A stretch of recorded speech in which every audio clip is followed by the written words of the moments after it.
এই সরকারটাকে টিকিয়ে রাখার জন্য একদল দালাল সাংবাদিক এবং প্রায় সবকটি সংবাদ মাধ্যম, দু একটি হাতে গোনা মানে দুটো ইলেকট্রনিক্স মিডিয়া, একটি নিউজ পেপার এবং আপনাদের মতো চ্যানেলগুলো, তাদের বাদ দিয়ে বাকি টোটালটা, এবং যারা প্রথিতযশা সাংবাদিক বলে নিজেদের দাবি করে থাকেন, সেই সব প্রথিতযশা সাংবাদিকরা স্থাবকতার মধ্য দিয়ে এইখানে সিন্ডিকেট রাজটা চালাচ্ছিল। একজন সাংবাদিক গিয়ে বিদেশ সফরে গিয়ে কাঁটা চামচ চুরি করেছিল, সেই খবরও বেরিয়েছিল পেপারে। তো এইসব সাংবাদিকদের নিয়ে, সব দালালদের নিয়ে যারা সবসময় জো হুজুর হয়ে থাকতো, এবং সেই সব তথাকথিত বুদ্ধিজীবীরা যারা এপাং অপাং ঝপাংয়ের মতো কবিতাকে রবীন্দ্র সাহিত্যের সঙ্গে তুলনা করতো, তাদের যে সিন্ডিকেট চলতো, সেই সিন্ডিকেট রাজের হাত থেকে মানুষ মুক্তি চেয়েছে। জল যেদিকে গড়ায় এরাও সেদিকে গড়িয়ে যায়। তো আমরা দেখলাম এই গত কয়েকদিনে হঠাৎ করে আমাকে বিজেপি বিট যারা করেন বিভিন্ন সংবাদপত্রের বা বিভিন্ন তারাও আমাকে হাসতে হাসতে বলছেন যে কাল থেকে বিজেপি বিট আর করবো না, ভাবছি নকশালদের বিট করব, কারণ বিজেপি বিটে এত সাংবাদিক হঠাৎ করে হয়ে গেল। অর্থাৎ সেই দালাল সাংবাদিকরা, সেই চটিচাটা, তারা এখন গিয়ে ভন করে, যেমন কাঁঠাল ভাঙলে ভন করে মাছি চলে আসে, সেই মাছিগুলো, মানে খারাপ মাছি, ভালো মাছি কিন্তু আসে না, সেই মাছিরা এখন গিয়ে এই বিজেপির চারপাশে ভন করছে। প্রেস ক্লাব দীর্ঘদিন ধরে একটা সাংবাদিকদের সংগঠন। গত কয়েক বছরে প্রেস ক্লাবে ভোটের নাম করে প্রহসন হয়েছে। এই প্রেস ক্লাবে, আমিও প্রেস ক্লাবের একজন মেম্বার, এই প্রেস ক্লাবের কারা সেক্রেটারি প্রেসিডেন্ট হবেন সেটা নবান্ন থেকে ঠিক হতো। আমি মমতা ব্যানার্জিকে একটা প্রশ্ন করেছিলাম। এই প্রশ্ন করার অভিযোগে একজন প্রথিতযশা সাংবাদিক, সকল কোট আনকোট, যিনি আবার টিকিটে জিতেছেন, তিনি আমার মাথায় চাটি মেরে বলেছিলেন যে এসব প্রশ্ন করা যাবে না। সেদিনকেই বলেছিলাম যে এখানে কিম উল সুং এর মতো একটা বামপন্থীদের মতো একটা এখন এক তন্ত্র প্রতিষ্ঠা হতে যাচ্ছে, যেখানে সাংবাদিকতার কোনো জায়গা থাকবে না। এবং আমি বারবার এই কথাটা বলেছি যে পশ্চিমবঙ্গের সাংবাদিক ইতিহাসের কলঙ্কজনক অধ্যায় হচ্ছে বামফ্রন্টের আমলের শেষ 5 বছর এবং এই 15 বছর, মোট 20 বছর। সোশ্যাল মিডিয়া যারা এতদিন ধরে এই ব্যবস্থার পরিবর্তনের জন্য রক্ত ঘাম ঝরিয়েছেন, সেই সোশ্যাল মিডিয়ার প্রতিটি সাংবাদিককে স্বীকৃতি দেওয়া উচিত, তাদের অবিলম্বে অ্যাক্রেডিটেশন কার্ডের ব্যবস্থা করা উচিত, তাদেরকে সরকারি স্বীকৃতির আওতায় নিয়ে আসা উচিত। এটা আমার দাবি। আমি শুধু নয়, হয়তো আমি মুখ খুললাম, আমার মতো অনেকেরই দাবি। অনেকে নীরবে কাঁদছেন। আমি জানি কালকেই একজন সাংবাদিক সোশ্যাল মিডিয়ার, তিনি একজন তিনি একটি জায়গায় কাজ করতে গেছিলেন, এবং তিনি যাদের হয়ে এতদিন কথা বলেছেন, যে ব্যবস্থার পক্ষে কথা বলতে চেয়েছিলেন, তাদের হাতেই মার খেয়ে গেছেন। এর থেকে দুঃখজনক আর কিছু হতে পারে না। আমার প্রশ্ন হচ্ছে যে বিজেপি একটা বুথে বসানোর লোক খুঁজে পেত না, তাহলে এত লোক কোত্থেকে এলো?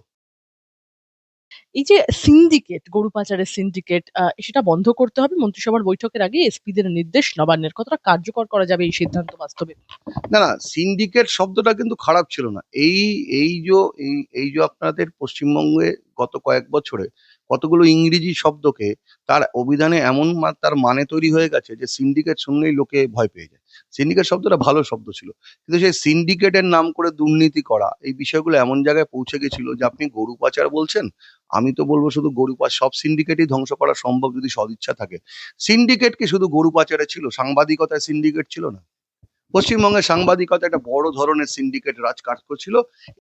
এই সরকারটাকে টিকিয়ে রাখার জন্য একদল দালাল সাংবাদিক এবং প্রায় সবকটি সংবাদ মাধ্যম, দু একটি হাতে গোনা মানে দুটো ইলেকট্রনিক্স মিডিয়া, একটি নিউজ পেপার এবং আপনাদের মতো চ্যানেলগুলো, তাদের বাদ দিয়ে বাকি টোটালটা, এবং যারা প্রথিতযশা সাংবাদিক বলে নিজেদের দাবি করে থাকেন, সেই সব প্রথিতযশা সাংবাদিকরা স্থাবকতার মধ্য দিয়ে এইখানে সিন্ডিকেট রাজটা চালাচ্ছিল। এবং সেই সিন্ডিকেট রাজ এমন সিন্ডিকেট রাজ যে অ্যাক্রিডিটেশন কার্ড থেকে শুরু করে বিভিন্ন রাজ্য সরকারের কমিটিতে আসা, এবং লজ্জায় মাথা নত হয়ে যায় যে মুখ্যমন্ত্রীর সফরে আমাদের মতো সাংবাদিকরা, যারা দীর্ঘ 30 বছর 35 বছর সাংবাদিকতা করেছি, মুখ্যমন্ত্রীর সাংবাদিকদের নিয়ে সফরে যেতেন, কখনো আমাদেরকে আমন্ত্রণ করা হতো না। আমাদের সংবাদপত্র যুগসংখ্যা, আমি যে সংবাদপত্রে কাজ করি, সেই সংবাদপত্রকে দীর্ঘ 15 বছর কোনো বিজ্ঞাপন দেওয়া হয়নি। অথচ যাদের নিয়ে প্রাক্তন মুখ্যমন্ত্রী, আমি বলবো শুভেন্দুদার কথা, কম্পার্টমেন্টাল পাওয়া মুখ্যমন্ত্রী চলতেন, তারা তার মাথা নত করে দিয়ে এসছে। একজন সাংবাদিক গিয়ে বিদেশ সফরে গিয়ে কাঁটা চামচ চুরি করেছিল, সেই খবরও বেরিয়েছিল পেপারে। তো এইসব সাংবাদিকদের নিয়ে, সব দালালদের নিয়ে যারা সবসময় জো হুজুর হয়ে থাকতো, এবং সেই সব তথাকথিত বুদ্ধিজীবীরা যারা এপাং অপাং ঝপাংয়ের মতো কবিতাকে রবীন্দ্র সাহিত্যের সঙ্গে তুলনা করতো, তাদের যে সিন্ডিকেট চলতো, সেই সিন্ডিকেট রাজের হাত থেকে মানুষ মুক্তি চেয়েছে। আমি জানি না যে এই সরকার এই সিন্ডিকেট রাজকে ভাঙতে পারবেন কিনা, কারণ আমরা দেখলাম যে কিরম জানেন তো, জল যেদিকে গড়ায় এরাও সেদিকে গড়িয়ে যায়। তো আমরা দেখলাম এই গত কয়েকদিনে হঠাৎ করে আমাকে বিজেপি বিট যারা করেন বিভিন্ন সংবাদপত্রের বা বিভিন্ন তারাও আমাকে হাসতে হাসতে বলছেন যে কাল থেকে বিজেপি বিট আর করবো না, ভাবছি নকশালদের বিট করব, কারণ বিজেপি বিটে এত সাংবাদিক হঠাৎ করে হয়ে গেল। অর্থাৎ সেই দালাল সাংবাদিকরা, সেই চটিচাটা, তারা এখন গিয়ে ভনভন করে, যেমন কাঁঠাল ভাঙলে ভনভন করে মাছি চলে আসে, সেই মাছিগুলো মানে খারাপ মাছি, ভালো মাছি কিন্তু আসে না, সেই মাছিরা এখন গিয়ে এই বিজেপির চারপাশে ভনভন ভনভন করছে, এবং এরা বিভিন্ন সুযোগ সুবিধা নেওয়ার জন্য ভনভন ভনভন করছে। যেমন আপনি দেখবেন যে যখনই ভোটটা শেষ হয়ে গেছে, ভোটের রেজাল্টটা বেরিয়ে গেছে, তারপর বিভিন্ন ট্রেড ইউনিয়ন দখল শুরু হয়ে গেছে, বিভিন্ন অটো স্ট্যান্ডে বিজেপির ফ্ল্যাগ উঠছে, বিভিন্ন কলেজে সেখানে হঠাৎ করে বিজেপির পতাকা নিয়ে কলেজ দখল হচ্ছে। আসলে যারা এগুলো করছে তারা নিজেরাও জানে না যে বিজেপির কোনো ছাত্র সংগঠন হয় না, এটা অখিল ভারতীয় বিদ্যার্থী পরিষদ, যেটা যেটা সংঘের ছাত্র সংগঠন আরএসএস এর, তারা কাজ করেন। এবং বিজেপির কোনো শ্রমিক সংগঠন নেই যেটার নাম হচ্ছে বিএমএস। বিএমএস হচ্ছে রাষ্ট্রীয় স্বয়ংসেবক সংঘের সংগঠন, তারাই কিন্তু এই ধরনের সংগঠনের কাজ করে, বিজেপি নয়, যেটা শ্রমিক ভট্টাচার্য বলেছেন। আমি শ্রমিক ভট্টাচার্য সাধুবাদ জানাই, তিনি এগুলোকে বাদ দিয়েছেন। কিন্তু সেই সঙ্গে সঙ্গে শ্রমিক ভট্টাচার্যকে এবং বিজেপির সমস্ত নেতৃত্ব এবং আমাদের মানে কি বলবো, আমাদের পশ্চিমবঙ্গকে যিনি মুক্তি দিয়েছেন শুভেন্দু অধিকারী, তার কাছে অনুরোধ রাখবো যে সাংবাদিকদের এই সিন্ডিকেট চক্রকে ভাঙুন। এই সিন্ডিকেট চক্রকে যদি না ভাঙতে পারেন, এই সাংবাদিকরা একসময় বুদ্ধদেব ভট্টাচার্যকে ডুবিয়েছে, এই সাংবাদিকরাই একসময় মমতা ব্যানার্জিকে ডুবিয়েছে, ভুল পরামর্শ দিয়ে, ভুল কিছু দিয়ে, এবং একটা পশ্চিমবঙ্গের ইতিহাস ভূগোল এই সাংবাদিকরা পরিবর্তন করে দিয়েছে। মমতা ব্যানার্জি বলছেন যে 47 সালের দেশভাগের পর যখন গান্ধীজি বেলেঘাটায় বসে অনশন করছেন, সে সময় রবীন্দ্রনাথ ঠাকুর এসে তাকে লেবুর রস খাইয়ে তার অনশন ভেঙেছিলেন, এবং সেটা সেটা সেটা বলছেন, এবং সবাই সেটা মাথা নুয়ে নাচছেন, সাংবাদিকরা বলছেন হ্যাঁ হ্যাঁ হ্যাঁ উনি ঠিক বলতেন। এত ভুলভাল ইংরেজি বলতেন, ভুলভাল হিন্দি বলতেন, রবীন্দ্রনাথ নজরুল সমস্ত কিছু গুলিয়ে ফেলতেন। এই দালাল সাংবাদিকরা, এই পেটোয়া সাংবাদিকরা তখন তারা মাথা নিচু করেছেন। এবং আজকে খেয়াল করে দেখুন, প্রেস ক্লাব, প্রেস ক্লাব দীর্ঘদিন ধরে একটা সাংবাদিকদের সংগঠন, গত কয়েক বছরে প্রেস ক্লাবে ভোটের নাম করে প্রহসন হয়েছে। এই প্রেস ক্লাবে, আমিও প্রেস ক্লাবের একজন মেম্বার, এই প্রেস ক্লাবের কারা সেক্রেটারি প্রেসিডেন্ট হবেন সেটা নবান্ন থেকে ঠিক হতো। সুতরাং এই যে প্রকৃত যারা সাংবাদিক তারা খেতেন না। আমি একটা কথা বলি আপনাদের, সাংবাদিকতা মানে হচ্ছে, এটা গণতন্ত্রের চতুর্থ স্তম্ভ বলা যায়, এটা কোনো স্তম্ভই ছিল না, এটা এই আমলে স্তম্ভ ফম্ভ ভেঙে গেছিল। মমতা ব্যানার্জি যখন প্রথম রাইটার্স বিল্ডিং এ যখন আসেন, তখন আমি গেছিলাম সংবাদ একটা কভার করতে, সেটাই ছিল আমার নবান্নে যাওয়ার, এই রাইটার্সে যাওয়ার মমতা ব্যানার্জির সামনে দাঁড়ানোর শেষ দিন। ওদিন আমি মমতা ব্যানার্জিকে একটা প্রশ্ন করেছিলাম। এই প্রশ্ন করার অভিযোগে একজন প্রথিতযশা সাংবাদিক, সো কল্ড কোট আনকোট, যিনি আবার টিকিটে জিতেছেন, তিনি আমার মাথায় চাটি মেরে বলেছিলেন যে এসব প্রশ্ন করা যাবে না। সেদিনকেই বলেছিলাম যে এখানে কিম উল সুং এর মতো একটা, বামপন্থীদের মতো একটা এখন এক তন্ত্র প্রতিষ্ঠা হতে যাচ্ছে, যেখানে সাংবাদিকতার কোনো জায়গা থাকবে না। এবং আমি বারবার এই কথাটা বলেছি যে পশ্চিমবঙ্গের সাংবাদিক ইতিহাসের কলঙ্কজনক অধ্যায় হচ্ছে বামফ্রন্টের আমলের শেষ 5 বছর এবং এই 15 বছর, মোট 20 বছর, যেখানে সাংবাদিকদেরকে বিভক্তিকরণ করা হয়েছিল। একদল পাচাটা সাংবাদিক যারা সংখ্যায় বেশি করার চেষ্টা করা হয়েছিল, আরেকদিকে হচ্ছে যারা এসব কিছু মারতেন না, প্রকৃত সাংবাদিকতা করতেন। কত চ্যানেল তৈরি হয়েছে, কত কিছু তৈরি হয়েছে, আপনি খেয়াল করে দেখবেন। আপনারা কোনোদিন রাজ্য সরকারের অ্যাড পেতেন? কোনোদিন পেতেন না। আপনারা যেহেতু সোশ্যাল মিডিয়ায় কাজ করেন, সোশ্যাল মিডিয়ায় কোনো অ্যাড হয় না নিয়ম মেনে। কিন্তু আমরা দেখেছি যে রাজ্য সরকারের পাঁচাটা সেসব মিডিয়া, যারা সোশ্যাল মিডিয়ায় সোশ্যাল মিডিয়ায় তারা অ্যাড পেয়েছেন, রাজ্য সরকার তাদের ভুরি ভুরি অ্যাড দিয়েছে। অথচ আমি যে সংবাদপত্রে কাজ করি সেই সংবাদপত্র অ্যাড পাইনি। আমি, এবং তারা অ্যাক্রিডিটেশন কার্ড পর্যন্ত পেয়েছেন, এরকম আছে। আমরা বাম আমলে শুনতাম যে গণশক্তি জেলে বামেদের মুখপত্র, তাদের নাকি পিওনেরও অ্যাক্রিডিটেশন কার্ড আছে। এই আমলে যারা সাংবাদিকদের, মানে গত আমলে যারা সাংবাদিক, যেসব যেসব সংবাদপত্র, যেসব সংবাদ মাধ্যম মমতা বন্দ্যোপাধ্যায়কে সার্ভ করতো, তাদেরও ঠিক একইভাবে পিয়নদেরও কার্ড হতো শুনেছি। তো সুতরাং এইভাবে সমস্ত জায়গাটাকে বিশৃঙ্খল পরিবেশ তৈরি করে দেওয়া হয়েছিল। এবং খুব নাম করা সাংবাদিক, দিল্লি অমুক তমুক, হঠাৎ করে তারা দেখলাম দুপুর 12টার পরে যখন ভোটের ইলেকশন চেঞ্জ হচ্ছে, মানে ভোট যখন বিজেপি ম্যাসিভ আসছে, আপনি খেয়াল করে দেখবেন পাড়ায় পাড়ায় প্রচুর তৃণমূলীরা, তারা কপালে গেরুয়া টিপ পরে, ইয়ে দিয়ে গেরুয়া পাঞ্জাবি পরে জয় শ্রীরাম জয় শ্রীরাম করে আকাশ বাতাস ধ্বনিত করেছে। একইভাবে সাংবাদিকরা, তারাও জয় শ্রীরাম স্লোগান দিয়েছেন। তারা এখন প্রমাণ করার চেষ্টা করছেন তারা কেউ কেউ সঙ্গের সঙ্গে টাচে ছিলেন, কেউ নাকি ভেতরে ভেতরে কাজ করছিলেন, ইত্যাদি ইত্যাদি, সমস্ত মিথ্যে কথা, ফাজ কথা। আমি 30 বছর ধরে সাংবাদিকতা করছি, আমি জানি প্রত্যেকটা মানুষকে তাদের কার কি রোল ছিল, কে কি রোল প্লে করেছেন, আমরা সমস্ত কিছু জানি।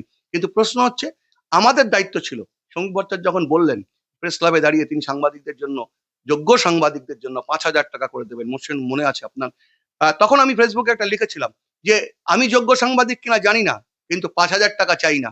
যদি আমি চাই একটাই, সেটা হচ্ছে এই ব্যবস্থার পরিবর্তন। এই ব্যবস্থার পরিবর্তন হয়েছে, এখন বিজেপি আমাদেরকে মনে রাখবে কিনা আমি একবারও তার জন্য কিন্তু আমরা এই কাজ করিনি।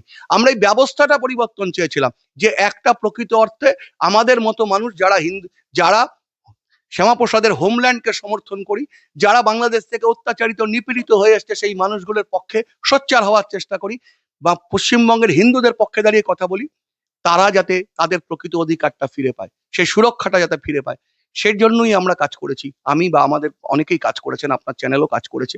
তো আমরা এটা চাই না, আমরা চাই শুধু এইটুকুই, যে আপনারা একটা সৎভাবে সবকিছু করুন। এখন একটা অদ্ভুত ব্যাপার দেখছি, যে কিছু সাংবাদিক, এর আগে আমি বলেছি, কিছু সাংবাদিক বামপন্থী ছিলেন, তারা হঠাৎ করে বিজেপি ঘরানার জাতীয়তাবাদী হয়ে গেলেন, জাতীয়তাবাদী হয়ে গেলেন এই মানে মমতার আমলে। এবং তারা যে ভেতরে ভেতরে কাজ করছিলেন, কারণ তারা জানতেন খুব ভালোভাবে যে এই রেজিমকে সরানোর ক্ষমতা সিপিএম এর নেই, তাই তারা ভেতরে ভেতরে সিপিএম এর সঙ্গে যোগাযোগ রেখে উপরে উপরে বিজেপি দেখিয়ে তারা বিজেপি লোকজনদের কাছে চলে গিয়ে এই রেজিমকে সরানোর জন্য তারা লাফ দিয়ে পড়লেন।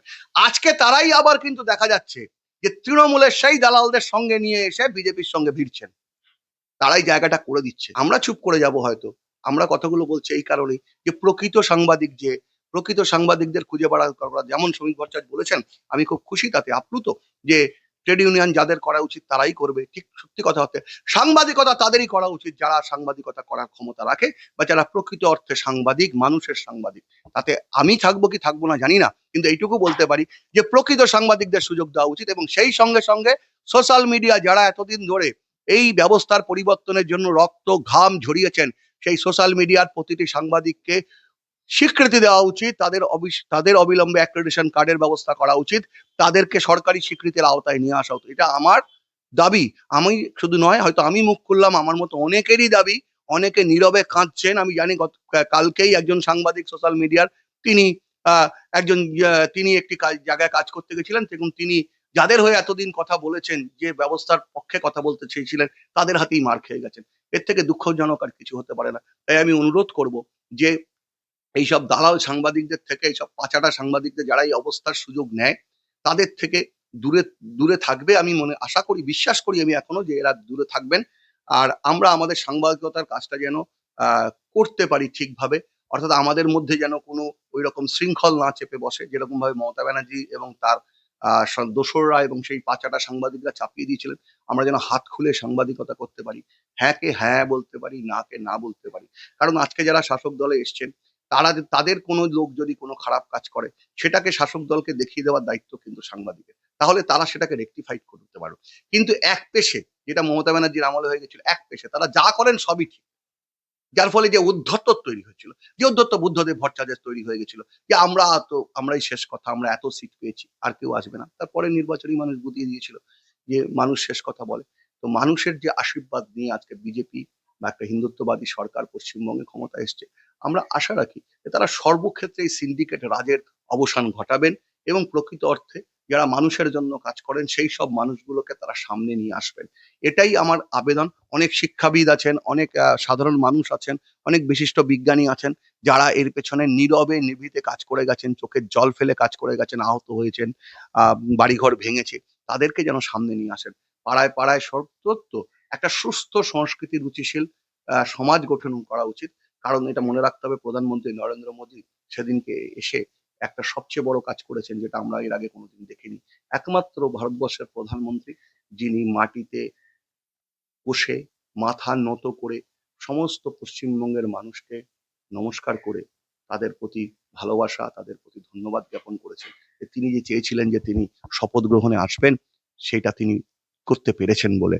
তো যে দেশে আমার এরকম একজন প্রধানমন্ত্রী আছে, সে দেশে আমি আশা করতে পারি না যে নতুন যে সরকার এসছে, সেই সরকার তার তার যে ব্যক্তিত্ব, তার যে চিন্তা ভাবনা, তার যে দর্শন, যে দর্শনটা রাষ্ট্রীয় স্বয়ংসেবক সংঘের দর্শন, যে দর্শনটা ভারতের অখণ্ডতা রাখার দর্শন, যে দর্শনটা মানুষে মানুষে ভালোবাসা তৈরি করার দর্শন, যে দর্শনটা আমাদের বাংলা থেকে তৈরি হয়েছিল, সেই দর্শনের প্রতি তারা শ্রদ্ধাবোধ করবে। এবং এটা আমি আশাবাদী যে তারা হয়তো করবেন, এবং করলেই আমরা প্রকৃত অর্থে শ্যামাপ্রসাদের যে হিন্দু হোমল্যান্ড, সেই হিন্দু হোমল্যান্ডের পূর্ণাঙ্গ স্বপ্ন আমাদের সফল হবে। আমি একটা বিষয় জানতে চাইবো রক্তিমদা, একটি বিষয়, সেটা হচ্ছে এই যে সমালোচনা, ক্রিটিসিজম, এই প্রসঙ্গে শুভেন্দু অধিকারী রাজ্যের বর্তমান মুখ্যমন্ত্রী তিনি বলছেন যে কোনো সমালোচনা করতে পারবেন না, বেঁচে থাকা 4-5% সমালোচক তারাও যাতে কোনো সমালোচনা করতে না পারে আমরা তেমন ভাবেই কাজ করবো, আমাদের উপর ভরসা রাখুন, আমরা ঠিক পথেই চলবো। আগের সিএম কে তো প্রশ্ন করতে পারতেন না, শুভেন্দু অধিকারী বলছেন, কি বলবেন? একদম সঠিক বলেছেন শুভেন্দুবাবু, যে সঠিক বলেছেন, এটাই তো একজন মুখ্যমন্ত্রীর হক, রাজধর্ম পালনের কথা, তিনি সঠিকভাবে বলেছেন। আগের মুখ্যমন্ত্রী তো জয় শ্রীরাম ধ্বনি একটা বাচ্চা ছেলে দিয়েছিল, তিনি রাস্তা থেকে বেরিয়ে তাকে তাড়া করেছিলেন, এটা মুখ্যমন্ত্রীর কোনো কাজ না। এবং তিনি তো শেষ পর্যন্ত মুখ্যমন্ত্রীর তো চেয়ারও ছাড়তে চাননি, তিনি ওখানে বসেই ছিলেন। যে ভারতবর্ষের সংবিধানে বোধহয় প্রথম এরকম ঘটনা ঘটলো যে কোনো মুখ্যমন্ত্রী তিনি হেরে যাওয়ার পরও তার চেয়ার ধরে বসে আছেন, এবং দুদিনের জন্য রাষ্ট্রপতি শাসন জারি করতে হলো পশ্চিমবঙ্গে, এটা তো হওয়ার কথা ছিল না। তো শুভেন্দুবাবু যেটা বলেছেন সেটা সঠিক বলেছেন, আমরা আশাবাদী, আমি ব্যক্তিগতভাবে আশাবাদী যে শুভেন্দুবাবু তার এই দায়িত্ব পালন করবেন। কারণ এই যে একটা প্রশ্ন আপনি শুরুতেই বললেন যে পশ্চিমবঙ্গের ভূগোল, জিওগ্রাফি, ইতিহাস, ভূগোল সবটাই বদলে দিতে চেয়েছিল আগের সরকার এবং তদানীন্তন মুখ্যমন্ত্রী মমতা বন্দ্যোপাধ্যায়। আমি সে প্রসঙ্গে বলবো যে 16ই জুন 2025 ভারত সরকারের পক্ষ থেকে জনগণনার জন্য মিনিস্টার অফ হোম অ্যাফেয়ার্স থেকে চিঠি পাঠানো হয়েছিল। পশ্চিমবঙ্গ সরকার সেই ফাইল ফেলে রেখেছিল রীতিমতো, শুভেন্দু অধিকারী জানাচ্ছেন। হ্যাঁ, এ তো সঠিক, কারণ জনগণনা হলে তো বেরিয়ে যাবে কত অনুপ্রবেশকারী এখানে ঢুকে পড়েছে। যে ভদ্রমহিলা একটা সময় গিয়ে পশ্চিমবঙ্গে 1 কোটি না কত অনুপ্রবেশ আছে বলে নিজের চাদর ছুঁড়ে মেরেছিলেন স্পিকারের গায়ে লোকসভায়, তো তিনি যখন তাকে যখন অনুপ্রবেশের প্রশ্নে প্রশ্ন করা হয়েছে তিনি তখন বামেদের মতো উত্তর দিয়েছেন পশ্চিমবঙ্গে কোনো অনুপ্রবেশ নেই। তিনি ছি ছি ক্যাকা বিভিন্ন রকম শব্দ ব্রহ্ম ব্যবহার করেছেন যা অতীতে আমরা শুনিনি। তো তো তো তো সেগুলো তো হবেই, এবং ইতিহাস ভূগোল বদলে ফেলেছেন মানে কি, আমরা আরে বাবা আমাদেরকে তো ওনার কাছ থেকে ইয়েও শিখতে হয়েছে, ডাক্তারের পরিভাষাও শিখতে হয়েছে। উনি বলেছিলেন করোনার সময় যে মাস্ক পরলে নাকি হৃৎপিণ্ডে অক্সিজেন কমে যায়। তো এই সমস্ত কথাবার্তা, ভুল ভাল কথাবার্তা উনি বলেছেন, এবং এই স্তাবকরা মাথা নেড়ে করে জো হুজুরের মতো করেছেন। ঠিক যেমন ভাবে উত্তর কোরিয়ায় কিম উল সুং সরকার চালাচ্ছে, ঠিক সেভাবে এখানে সরকার চলেছে। ওখানে ফারাকটা, ওখানে লাল পতাকা ওড়ে, এখানে ভেতরে মনের ভেতর লাল পতাকা ওড়ে, উপরে সবুজ পতাকা উঠছে। আমি একটা প্রশ্ন করব যে আপনি একটা কথা বললেন যে যে মুহূর্তে সরকারের পালাবদল হলো, যে মুহূর্তে বিজেপির ম্যান্ডেটটা একদম আসতে শুরু করলো মেজরিটির দিকে, সেই মুহূর্তে আমরা দেখতে পেলাম যে বহু তৃণমূল সমর্থক তারা গেরুয়া আবির লাগিয়ে কোথাও গিয়ে মিশে যেতে চাইলেন বিজেপির ভিড়ে। এই প্রসঙ্গেই বলতে হবে যে রক্তিমদা, সারা সোশ্যাল মিডিয়ায় একটা কথা কিন্তু ঘুরছে যে গিরগিটিও বোধহয় এত তাড়াতাড়ি রং বদলায় না যতটা তৃণমূল সমর্থকরা বদলাচ্ছেন। আমি এই প্রসঙ্গে আপনার কাছে প্রশ্ন করবো, তৃণমূলের দুর্নীতির পর্দাফাশ করলেন রীতিমতো রাজ্য স্তরের তৃণমূল মুখপাত্র রিজু দত্ত, একদম চাকরি বিক্রি হয়নি এ কথা বলার মতো পাপ কিছু হতে পারে না, চাকরি বিক্রি প্রমাণিত তিনি বলছেন। মন্তব্য, এই যে সাসপেন্ডেড নেতার বাড়ির প্ল্যান থেকে নির্মাণ সব ক্ষেত্রেই টাকা দিতে হয়, বাড়িতে কোমর বসাতে হলেও টাকা নেয় তৃণমূল, এ ভাষাতেই আক্রমণ করছেন। রিজুর সাফ কথা যে 93% বাংলার মানুষ ভোট দিয়েছে, কলকাতার রাস্তায় বেরোলে মনে হচ্ছে ভারত জিতেছে, পাকিস্তান হেরেছে, নতুন স্বাধীনতার স্বাদ পেয়েছে মানুষ, মানুষ মন খুলে কথা বলতে পারছে, কি বল?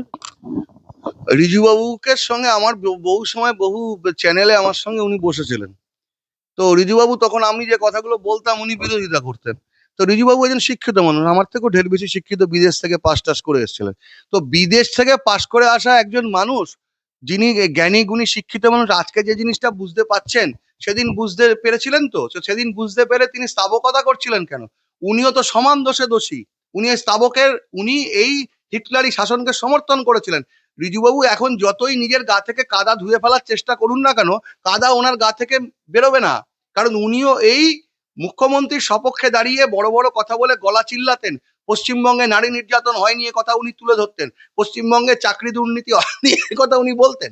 আজকে হঠাৎ করে উনি যখন দেখলেন যে হাওয়া বদলে গেছে, তখন উনি গিরগিটি কি, ওই যে আপনি বললেন না তাড়াতাড়ি রং বদলে ফেলে, এটা নতুন একটা প্রাণীর আবিষ্কার হয়েছে যারা দ্রুত রং বদলে ফেলে। আসলে বাঙালি হিন্দুদের ক্যারেক্টারটা না গত 75 বছরে এই যে বামেরা এবং এই কংগ্রেসি কালচারে বাঙালি হিন্দুদের ন্যারেটিভটাকে চেঞ্জ করে দিয়েছে। আমরা একবারও মানে আমরা ভুলে গেছি যে আমরা ক্ষুদিরামের সন্তান, আমরা ভুলে গেছি আমরা সুভাষ বোসের সন্তান, আমরা ভুলে গেছি আমরা সূর্য সেনের সন্তান, আমরা হয়ে গেছি জ্যোতি বসুর সন্তান, আমরা হয়ে গেছি মোহাম্মদ সেলিমের সন্তান, আমরা হয়ে গেছি মমতা ব্যানার্জির সন্তান। সুতরাং তারা যেদিকে মোল্ড করে আমরা সেটাই বলি। সুতরাং উনি এসব বলে এখন উনি পাপ ধুতে পারবেন না। ওনার গায়ে কয়লা লেগে গেছে, কয়লা যেমন ধুলে ময়লা যায় না, ওনার গায়ে লেগে গেছে। উনি এসব বলে চাইছেন কিছু পদ টদ যদি ওনাকে দেওয়া হয়, তো তিনি মনে মনে ভাবছেন। আর এই সব্যসাচী বাবু পরের দিনই চলে গেছেন। গিয়ে ওখানে জয় শ্রীরাম বলছে। আরো আগে আপনি, বিধাননগর হ্যাঁ বিধাননগরের চেয়ারম্যান, আরো আগে দেখুন না, অনুব্রত মণ্ডল, যিনি জীবনে কোনোদিন জয় শ্রীরাম বলেননি, তিনি এবার রামনবমীতে জয় শ্রীরাম বলছিলেন কেন? এদের কাছে খবর আসছিল যে এগুলো পরিবর্তন হতে পারে, মানুষ খেপে যাচ্ছে, মানুষ খেপে যাচ্ছে, সুতরাং ওনারাও জয় শ্রীরাম বলে অ্যাডভান্স ইট পেতে রাখছিলেন। তো এরকম অনেকেই অ্যাডভান্স ইট পেতে রেখেছিল। এখন দেখবেন সোশ্যাল মিডিয়া একটা ঘটনা বেরোচ্ছে, আমি আপনাকে বলি যে প্রচুর মানুষ বিজেপিতে যে তারা ছিলেন সেটা আগে বলতেন না, কিন্তু এখন তারা বলছেন, হয়তো তারা তৃণমূলে ছিলেন, তারা কি করেছেন, বিজেপির হোয়াটসঅ্যাপে এবং ইয়েতে আপনার মেম্বারশিপ হতো, তারা গোপনে গোপনে মেম্বারশিপটা করে রেখেছিলেন আজকের দিনের জন্য। এবং কবে কোথায় কোন দিন শুভেন্দুবাবুর ঘাড়ের পাশ দিয়ে একটা ছবি তুলেছেন সেটাও তুলে রেখে দিয়েছিলেন, সেটা কিন্তু তখন তারা বলতেন না, দেখাতেন না। আজকে এবং আজকে যখনই পরিবর্তন হয়ে গেছে সঙ্গে সঙ্গে তারা তাদের ডিপি চেঞ্জ করে দিয়েছেন, করে দিয়ে তারা ওই ছবিগুলো দিচ্ছেন এবং বিজেপির মেম্বারশিপ কার্ড দিচ্ছেন, যেন তারা কত আগে থেকে বিজেপি করতেন। আমার প্রশ্ন হচ্ছে যে বিজেপি একটা বুথে বসানোর লোক খুঁজে পেত না, তাহলে এত লোক কোত্থেকে এলো? এত লোক সত্যি সত্যি বিজেপির সমর্থক, তো মানে বিজেপিতে থাকতেন, বিজেপির মেম্বার হতো, তাহলে বিজেপিকে আসতে এত বছর সময় লাগতো? আমাকে সেদিনকে একজন বলছেন, আমি যখন তাকে গিয়ে ধরেছি, তিনি বলেছেন পাড়ায় তিনি একটা বাজে আমারই পাড়ার মধ্যে তিনি একটা নোংরামি করছিলেন, আমি গিয়ে তাকে আটকেছি, বলে এসব করছেন কেন, আরেকজন যে রাজনীতি করছে করতে দিন। তখন সে আমাকে বলছে, আপনি আমার সঙ্গে কথা বলছেন, আপনি আপনি জানেন আমি প্রতিদিন শঙ্কুদেব পণ্ডা আর জিষ্ণু বসুর সঙ্গে বিকালে চা খাই। আমার তো নিজে অবাক হয়ে গেছি আমি, যে তাহলে আমি কি, আমি এতদিন কি করেছি? তো মানুষ শঙ্কুদেব পণ্ডা, জিষ্ণু বসু এদের নামগুলো অবলীলাক্রমে ব্যবহার করে ফেলছে। মানে এতখানি নোংরা জায়গায় এরা নামতে পারে যে শঙ্কুদেব পণ্ডা একজন প্রমিসিং লিডার, তিনি যুব লিডার, এবং তিনি এই কবছরে প্রচন্ড রকম সোচ্চার ছিলেন বিভিন্ন দুর্নীতির বিরুদ্ধে, মাঠে ময়দান কাঁপিয়েছেন। জিষ্ণু বসু একজন শ্রদ্ধেয় মানুষ, তাকে আমি ব্যক্তিগতভাবে প্রচন্ড রকম শ্রদ্ধা করি, তিনি একজন শিক্ষিত বিজ্ঞানী মানুষ, তিনি বারবার হিন্দুদের ভোট দেওয়ার কথা বলেছেন, হিন্দুত্ব বজায় রাখার কথা বলেছেন। সেই মানুষগুলোকে টেনে নিয়ে আসে পাড়ার মাতাল, পাড়ার বদমাস লোকরা, যারা সদ্য তৃণমূল থেকে সিপিআই হয়েছে, বিজেপি হয়েছে, এবং এর সঙ্গে সিপিএমও যুক্ত। আমি আপনাকে বলছি 2011 সালে যখন পতনটা হয়, 11তে পতনের পরে যেসব তৃণমূল মার খেয়ে, সিপিএম মার খেয়ে ঘরে ঢুকে গেছিল, তারপর আস্তে আস্তে বেড়েছিল, সেই সিপিএম গুলো এখন তৃণমূলকে উস্কাচ্ছে যে তোমরা চলো আমরা গেরুয়া পরে নিয়ে আমরা মারপিট করি, এবং সেইটাই তারা করছে, আর দোষটা পড়ছে বিজেপির ঘাড়ে। এবং এইটাই হচ্ছে সবচেয়ে বড় সমস্যা। এই যে গিরগিটি, আপনি একে চেঞ্জ, আমি বললাম না, এটা এটা সংস্কার দরকার, আমি জানি না কোন কোহিনুর মজুমদার একদম ছাত্র পরিষদের প্রেসিডেন্ট ছিলেন, বলছেন একদম নাম নিয়ে বলছেন যে অভিষেক বন্দ্যোপাধ্যায় দলটাকে ইচ্ছা করে ভাঙলো, এই স্যাবোটেজ করলো, এবং বলছেন যে এটা মানে কর্পোরেট পলিটিক্স রীতিমতো, যে কথা আপনারা সবসময় বলেছেন যে তৃণমূল একটা কর্পোরেট অফিস, কর্পোরেট রীতিমতো। তিনি বলছেন যে গোদরেজ ওয়াটার সাইড থেকে একদিকে যেরকম আইপ্যাক দলটাকে চালনা করতো, তিনি বলছেন, ঋজু দত্ত বলছেন, কোহিনুর মজুমদার বলছেন যে দায়িত্ব নিয়ে বিজেপির কাছে সমস্ত তথ্য দিয়ে দিয়েছিল আইপ্যাক। কি বলবেন, এরা বলছেন এই কথা? আরে বাবা, এই কথা তো রাজন্না হালদার অনেকদিন আগেই বলেছিল। তো রাজন্না হালদারকে দল থেকে তাড়িয়েছিল কেন? রাজন্না হালদার তো বলেছিল, রাজন্না হালদারকে তখন রাজন্না আর হালদারের যে হাজবেন্ড, তারা দুজনেই তো বলেছিল। তো রাজন্না হালদারকে দল থেকে তাড়িয়েছিল কেন? তখন রাজন্না হালদার খারাপ ছিল, তোমরা ভালো ছিল। এখন যেই তোমাদের পেছন থেকে কুর্সি সরে গেছে, এখন তোমরা হচ্ছে যে রাজন্না হালদারের দলে এসছো আর কি, মানে তোমরা এখন বলছো যে সব খারাপ ছিল, অভিষেক দায়ী। আরে বাবা, একটা লোক দায়ী তো আমি মানছি, আসল দায়ী অভিষেক বন্দ্যোপাধ্যায়, মমতা ব্যানার্জি, কিন্তু তার পাশে যারা ঘিরে রেখে এই এই কাজগুলো করতে, প্রকাশ্যে চালাতে সাহায্য করেছেন, তারা কি দায়ী নয়? কেউ এই দায়ভার মানে অস্বীকার করতে পারেন না। প্রত্যেকটা কলেজে কলেজে ছাত্র ইউনিয়ন গুলোকে দখল করার মধ্য দিয়ে যে ঘটনাগুলো ঘটেছে, তারা প্রতিবাদ করেননি কেন? যখন এই ল কলেজে রেপের ঘটনা ঘটলো, তখন এই কোহিনুর কি করছিল? মুখে আঙুল দিয়ে বসেছিল? তখন কোহিনুর কেন প্রতিবাদ করেনি? তখন কোহিনুর কোথায় ছিল? আজকে এসব বলে শাক দিয়ে মাছ ঢাকার চেষ্টা করছেন। মানুষ তো সব জানে, মানুষ কিন্তু উত্তর দিয়ে দেয়, ঠিক তাই। আজকে ওনারা বাড়ির থেকে বেরোতে পারবেন না, বিজেপিকে মারতে হবে না, বিজেপিকে গায়ে হাত দিতে হবে না, সাধারণ মানুষের জনরোষের শিকার হবেন বলে এই লোকগুলো এই কথা বলছেন। সব কটা কাউন্সিলর পালিয়ে গেছে। কেন পালিয়ে গেছে? মানুষের জন্য কাজ করলে, আমি প্রথম থেকে একটা কথা বলতাম, যে মমতা বন্দ্যোপাধ্যায় যদি ভালো কাজ করে থাকেন, তাহলে তার এসআইআর বিরোধিতা করার কি দরকার ছিল? কোনো দরকার নেই।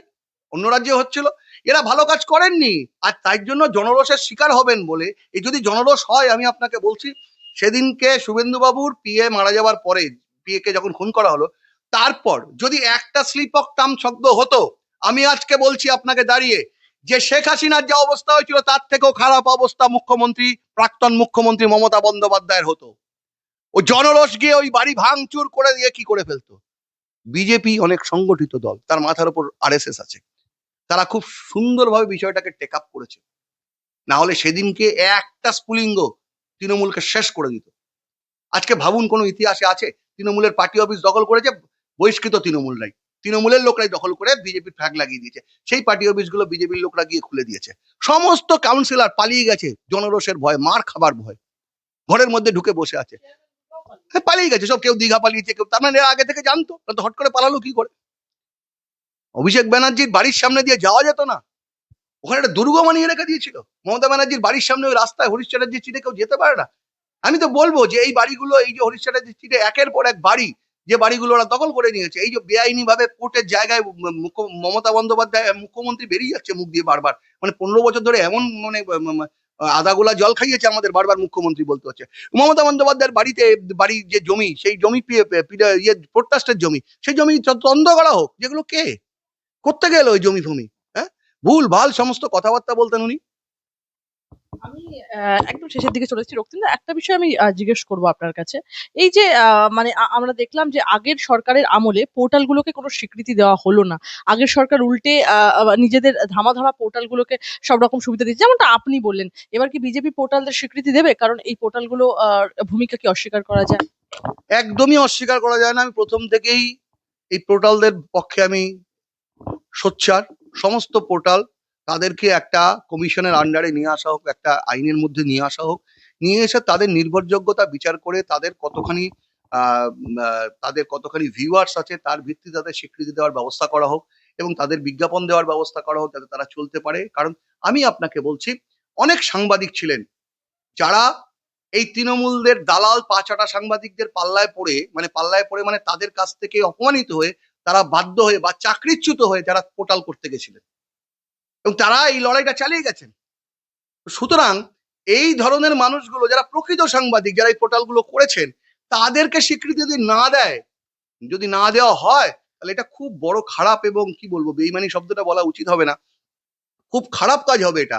কারণ এদের নেতৃত্বে এরা রাস্তাঘাটে নেমে যেভাবে একটা টিভি চ্যানেলের থেকে বেশি এরা কাজ করেছে, দিন রাত খেটে বাচ্চা বাচ্চা ছেলে মেয়েগুলো অনেকে মানে মার খেয়ে চেয়ে হচ্ছে। আপনি ভাবুন না, সন্দেশখালিতে যে ঘটনা ঘটেছে, সেখানে শুধু তো সন্তুপান হয়নি, আরো অনেকে হয়েছে। সন্তুপানের ওপর যে অত্যাচার হয়েছে, তো সন্তুপান আজকে বিধায়ক হয়েছেন, সন্তুপানেরও দেখা উচিত। মানবের ওপর যে অত্যাচার হয়েছে, মানব আজকে বিধায়ক হয়েছে, মানবেরও দাবিগুলো তোলা উচিত। যে প্রকৃত সাংবাদিক কারা, কারণ এখানে আমি আমি আমি তো বলবো ভরসা করবো সন্তুপান এবং মানবের ওপরে। তৃণমূলপন্থী সাংবাদিকদেরকে যেভাবে রেজাল্টের দিন থেকে বিজেপি রাজ্য অফিসে ঘুরঘুর করতে দেখা যাচ্ছে, নিজস্ব, তারা কি মুখ্যমন্ত্রীর বেষ্টনীতে ঢুকতে চাইছেন? বিজেপি কি পর্যাপ্ত পদক্ষেপ নেবে? নেওয়া উচিত। দেখুন, বিজেপি কি পদক্ষেপ নেবে সেটা তো আমরা বলতে পারি না, আমরা অ্যাপিল করতে পারি যে আপনারা নীতি দিয়ে বিচার করে নিন, কারা, আমি বলছি বিজেপির পক্ষে না, কারা জনগণের পক্ষে, সেই মানুষগুলোকে আপনারা স্বীকৃতি দিন, তাহলেই সেটা প্রকৃত স্বীকৃতি হবে।